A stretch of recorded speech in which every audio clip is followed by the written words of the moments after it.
Journey are nothing if not dynamic. This is perhaps best exemplified by their fourth album, Infinity. How is Infinity so different from the rest of the albums, and how did it completely redefine the band? You probably already know. I'll give you a hint. It's right next to me, the name. But let's get into it. Let's find out. Welcome back to Pixel Positive Music. This is the fourth episode in a 13-part series where we explore the band Journey, album by album, culminating in the release of their new album, Freedom. Make sure to please hit that subscribe button down below so you can be notified as soon as we put out new videos.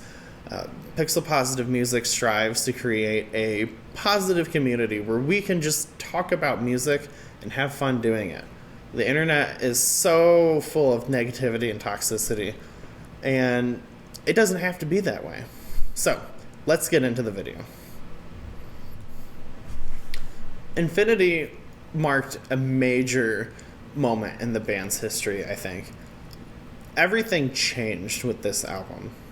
In the first three albums, the band were more of a jazz fusion, progressive rock band. We went over it in the previous episode, so definitely check those out if you have not. Or you can listen to the first three albums from the band. The first three albums are a completely different sound. For a casual fan, the band is not even recognizable.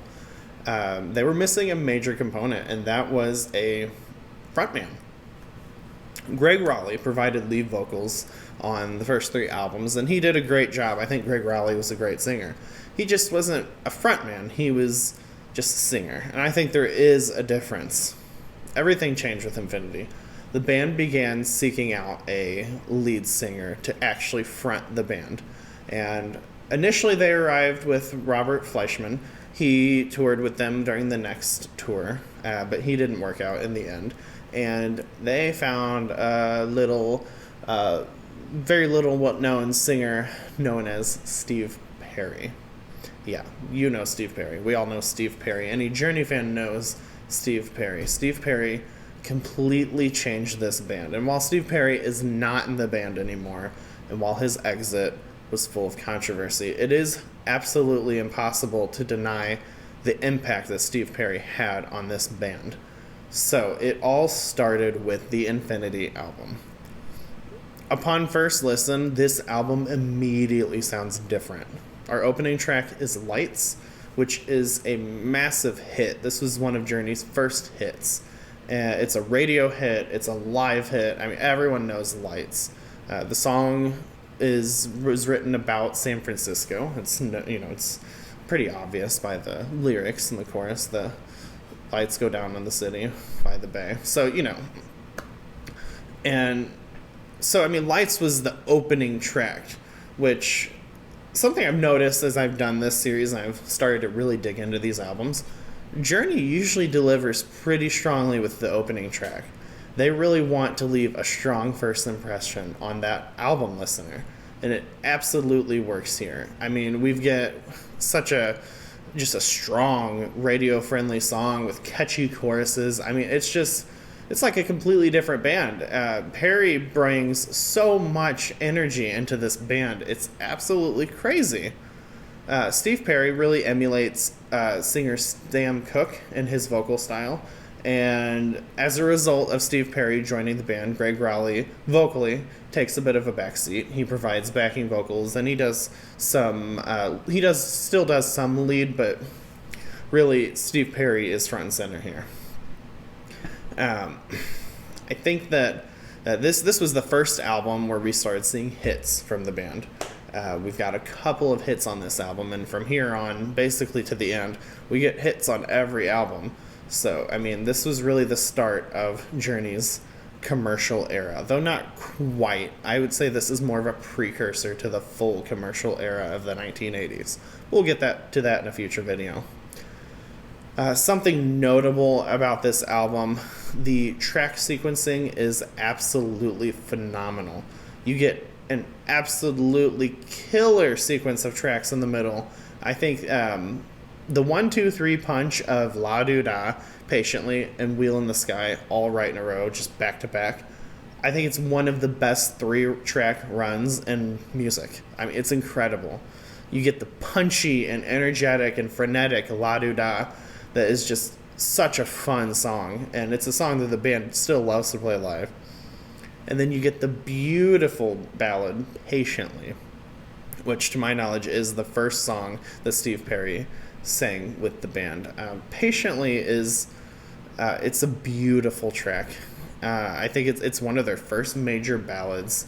That for me, this song is a foreshadowing song. This song foreshadows the time that Neil Schon and Steve Perry would have in this band, working together, writing songs together. I mean, they do such an incredible job writing this song and singing, and Steve Perry's vocals are just so emotionally charged and powerful. Patiently it's typically, it's one of those songs that it's overshadowed by the later ballads like Open Arms and Faithfully, but there's something about it that just really stands the test of time.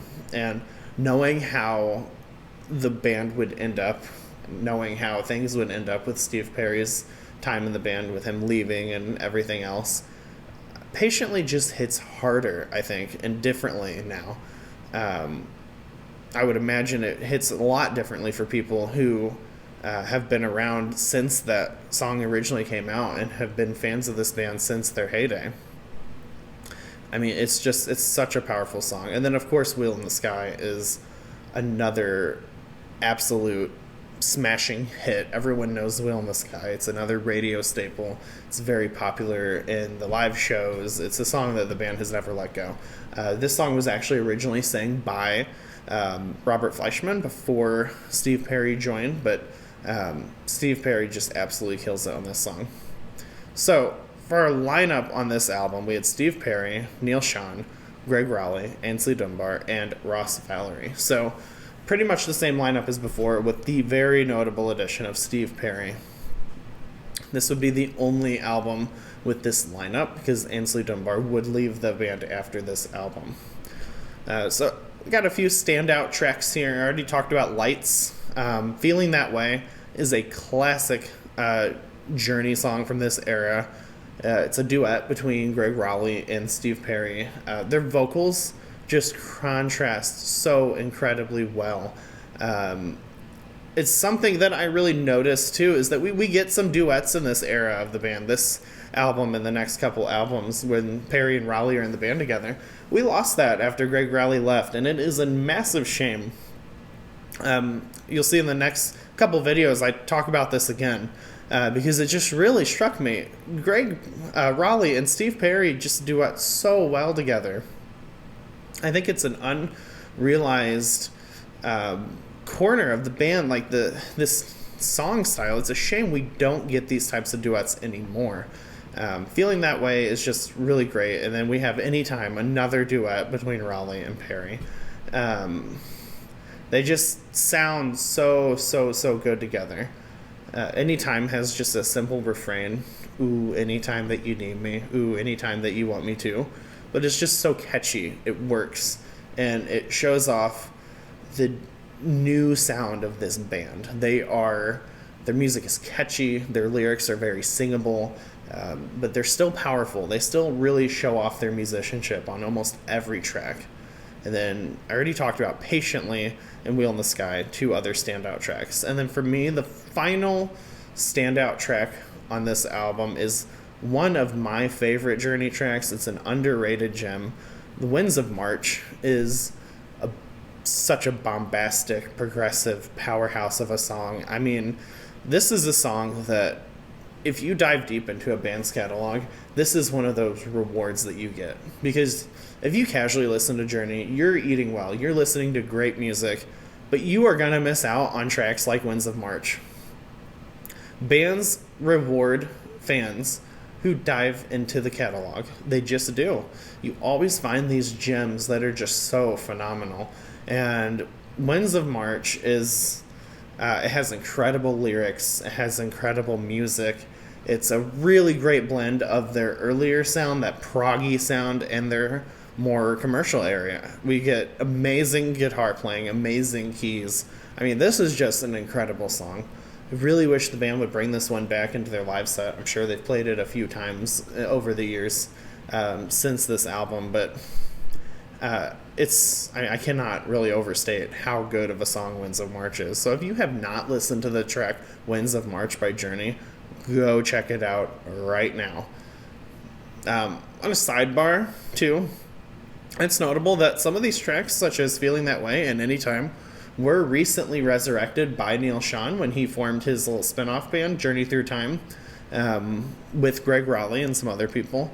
And those tracks sound amazing on those videos. So if you haven't checked out Journey Through Time, it's just a little project that Neil did a few years back. He doesn't do it anymore. I think there might have been some legal issues with it, so he doesn't do it. But him and Greg Raleigh, and then one of Journey's drummers, Dean Castronova, was also in the band, and they performed a lot of these older hits, and oh my gosh, they just knock it out of the park.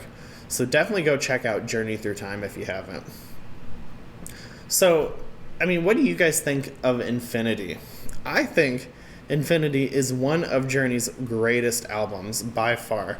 This is the band firing on all cylinders. I think, like I said, this is definitely for me one of the best Journey albums. Honestly, I forgot how good this album was until I listened to it for this review again. It flows so well. I mean, it comes out of the gate running, and it slows down when it needs to. It speeds up when it needs to. It's just, the track sequencing is amazing. The band is working overtime to really show off their musicianship, and then Steve Perry really just pumps so much new energy and new life into this band. So let me know what you guys think about Journey's fourth album, Infinity. Definitely leave a comment. I've been loving all the reception I've been getting on these videos. I've been having a lot of fun talking to people, interacting.